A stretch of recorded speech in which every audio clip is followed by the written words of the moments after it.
ज़ाहिर एक तवील चार्जशीट है।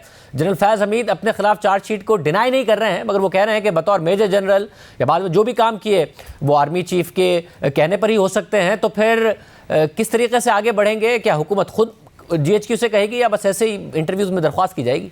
अगर उनकी बात मान ली जाए, ये जनरल बाजवा जो आर्मी चीफ है उनके कहने पे उन्होंने किया है, तो कोई भी सोल्जर जो है वो बाउंड नहीं है कि वो गैर कानूनी देखें। वो तो अपनी हिफाजत के लिए, वो जजों के घर जाके मैनिपुलेट करने के लिए, इलेक्शन मैनिपुलेट करने के लिए, या जो है वो और जो आपने छः जो है चार्जेस लगाए हैं उनके ऊपर जो है he could have very easily refused कि भाई ये गैर कानूनी है, काम जो है मैं नहीं कर सकता, ये मेरा जो बसीयत एक सफाई के, बसीयत एक फौजी के, मेरा जो फर्ज है उसमें ये उन फराइज में ये शामिल नहीं है।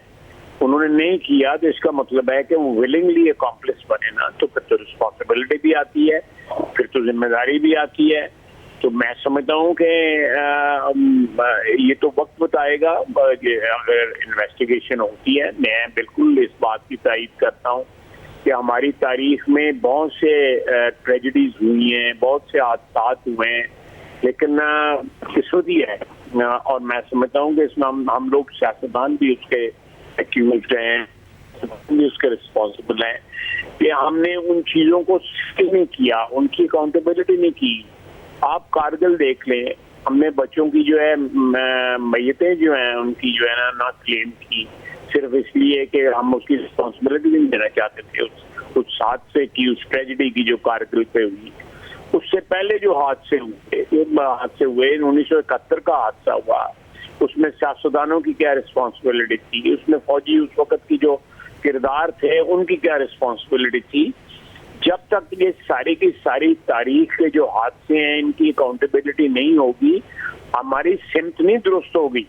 वैसा फिर तारीख तो गवाह है ना, ख्वाजा आसिफ साहब के तनकीद जरूर हुई है मगर एहतसाब नहीं हुआ है। तो फिर यही समझा जाए कि अब तनकीद होती रहेगी मगर जर्नलों का इस मुल्क में एहतसाब नहीं हुआ है, अब भी नहीं होगा। अगर माजी बईद की तारीख भी आप बता रहे हैं, कारगिल से लेकर 1971 के वाक़यात तक, माजी करीब की भी एक तारीख है। जनरल पाशा के हवाले से तो खुद परवेज़ इलाही साहब इल्ज़ाम लगा चुके हैं कि हमारी पार्टी तोड़ी उन्होंने। फिर जनरल ज़हीरुल इस्लाम के हवाले से आप लोग इल्ज़ाम लगा चुके हैं कि क्या उन्होंने किया। फिर जनरल फैज़ हमीद के तो मामला खुद सामने हैं। इमरान खान साहब ने बहुत सारा एतराफ़ किए कि जी हमारे लिए इत्तेहादियों को एजेंसियाँ मैनेज करती थी। जनरल बाजवा ने एतराफ़ कर लिए बहुत सारे कि क्या क्या काम वो जनरल फैज़ हमीद से करवाए गए, क्या क्या मैनेज किया गया। होना कुछ नहीं है, ये तारीख का ऐसे हिस्सा बनेगा कि तनकीद हुआ करेगी, और क्योंकि होगा कुछ नहीं तो हम तारीख से नहीं सीखेंगे। मेरी बात सुने, मुझे थोड़ी सी उम्मीद है, 100% नहीं है, मैं आपसे इत्तेफाक कर, थोड़ी सी उम्मीद इसलिए है कि इतना ब्लेटेंटली जो किरदार हैं जिसमें इमरान खान भी जो है वो बाकायदा खुद मुंह से कह रहा है, वो जब इक़्तिदार में था, जब ये लोग उसकी मदद कर रहे थे तो उनकी तारीफें करता था। वो तो एक शख्स है, मौसम बदलता है उसके साथ उसकी बयानात भी बदल जाते हैं। लेकिन कहने का मतलब यह है कि आप देखें कि पब्लिक डोमेन के अंदर जो है इस तरह के वाक़यात पहले कभी नहीं इस तरह आए थे। बिल्कुल आश्कारा होके, बिल्कुल नंगे होके ये वाक़यात सामने आ रहे हैं। उनमें कोई there is no hold barred, कोई ऐसी कोई बात नहीं है जिसमें कोई चीज से ढकी चुकी हो। माजी में जो है लोग आज भी गेस करते हैं कि 71 में क्या हुआ, या कारगिल पे क्या हुआ, या बाकी जो हमारे हादसा सियासतदानों से जो हादसा हुए उनमें क्या हुआ। तो ख्वाजा साहब, जब आप कहते हैं कि इस दफ़ा क्योंकि इतना ब्लेटेंट किया गया और इस तरीके से किया गया कि आपको कहीं ना कहीं कुछ उम्मीद है, तो उम्मीद इस बात पर तो हो नहीं सकती कि कोई किसी डेमोक्रेटिक हुकूमत में इतनी ताकत होगी कि मजबूर करके कोई एहतसाब करा ले। तो आपको उम्मीद क्या इस बात में है कि आपको कोई एक इंटेंशन या विल नज़र आती है कि जी खुद एहतसाबी के लिए इदारा तैयार है, इसलिए जनरल फैज़ हमीद का और जो कुछ हुआ या जनरल बाजवा का एहतसाब हो सकता है? मेरा अपना ख्याल है कि मैं जो है मेरी कोई इन्फॉर्मेशन नहीं है, लेकिन मेरी एक फीलिंग है एक पॉलिटिकल वर्कर की हैसियत से, जितने वाक़यात हैं पिछले 75 साल के, वो सारे मेरे ज़हन में जो है सामने आ रहे हैं। मैंने कभी ये विलिंगनेस जो है मैंने अदारे में नहीं देखी थी जितनी आप नजर आती है। अपने आप का जो पास्ट है, उनका जो माजी है, उसको पर्ज करने के लिए, उस माजी से जो है वो एक कता ताल्लुक करने के लिए, ताकि एक नए सफर का आगाज हो सके। तो उस प्रोसेस में फिर अकाउंटेबिलिटी शामिल है। उस प्रोसेस में वो पंजाबी में जिस तरह कहते हैं मिट्टी पाने वाली बात नहीं है वैसा। मगर अब मसला ये हो रहा है कि ज़ाहिर इस मुल्क में हमने देखा है तारीख में जो करप्शन है उसके इल्ज़ाम को भी सियासतदानों को डिस्क्रेडिट करने के लिए, जमहूरियत को डिस्क्रेडिट करने के लिए इस्तेमाल किया गया। अब जनरल फैज़ हमीद हो या जनरल बाजवा हो, सिर्फ और सिर्फ आइन तोड़ने के हवाले से, अपनी ओथ तोड़ने के हवाले से इल्ज़ाम नहीं है, जिसमें से मुतादिद का एतराफ़ तो खुद जनरल बाजवा ने किया। वो कह चुके फरवरी 2021 तक सियासत में भी मुदाखलत थी, फिर बता चुके कि किस तरीके से एतमाद का वोट इमरान खान के लिए मैनेज किया गया। बल्कि करप्शन के भी बहुत ज़्यादा इल्ज़ामात हैं। अब ज़ाहिर है कोई होगा कुछ इस मुल्क में, जर्नलों और जजेस का एहतसाब करप्शन के हवाले से हुआ नहीं है। नहीं, मैं बिल्कुल आपकी बात दुरुस्त कर रहे हैं। अब मुझे बताएं कि जैसे वसीम हसन शाह खुद इतराफ़ करते हैं कि हमने उस वक्त की हुकूमत के कहने के ऊपर फांसी की सजा जो है जुल्फ़िकार की भुट्टो को सुनाई। ये तो कत्ल है। इसका if he's still around, he should we should pay for it।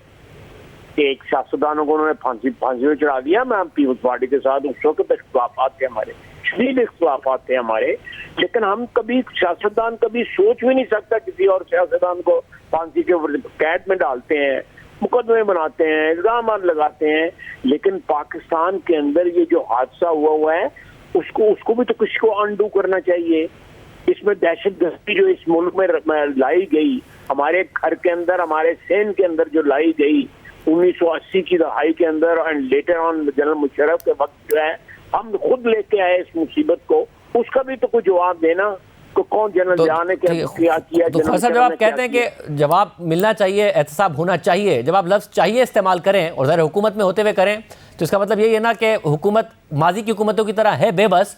अगर खुद कोई एहतसाब हो जाए, जैसे साकिब निसार का, जैसे आसिफ सईद खोसा साहब पर आप इल्ज़ामात लगा रहे हैं, इसके अलावा एक मौजूद जज पर इस वक्त इल्ज़ाम लगा हुआ है, या फिर जनरल फैज़ पर या बाजवा साहब पर खुद ही कुछ हो जाए तो हो जाए, इदारा खुद कुछ कर ले तो कर ले, हुकूमत बेबस है, चाहिए का इस्तेमाल।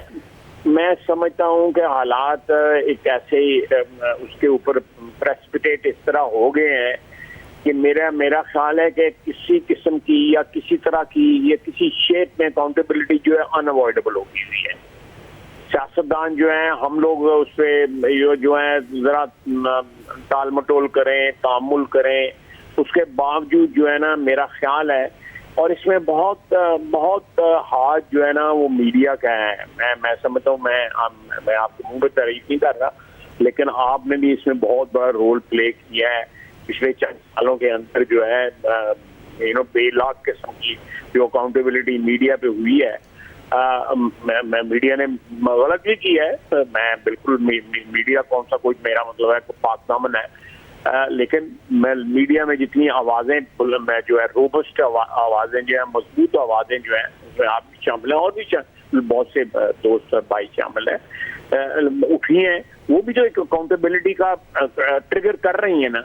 इसी तरह अब अदलिया में जो कुछ हो रहा है, अदलिया के मतलब जो कुछ हो रहा है आजकल मीडिया के अंदर, ये चीजें जो थी कभी सोच भी नहीं सकता था। मगर साहब आपकी हुकूमत तो पैमरा से ये नोटिस करा रही है कि जी नई बात हो सकती है जजेस के हवाले से, उनके हवाले से जो दीगर मामलात हैं। पैमरा आपकी हुकूमत है, अब मीडिया की तारीफ कर रहे हैं, आपकी हुकूमत में पैमरा ये कर रहा है।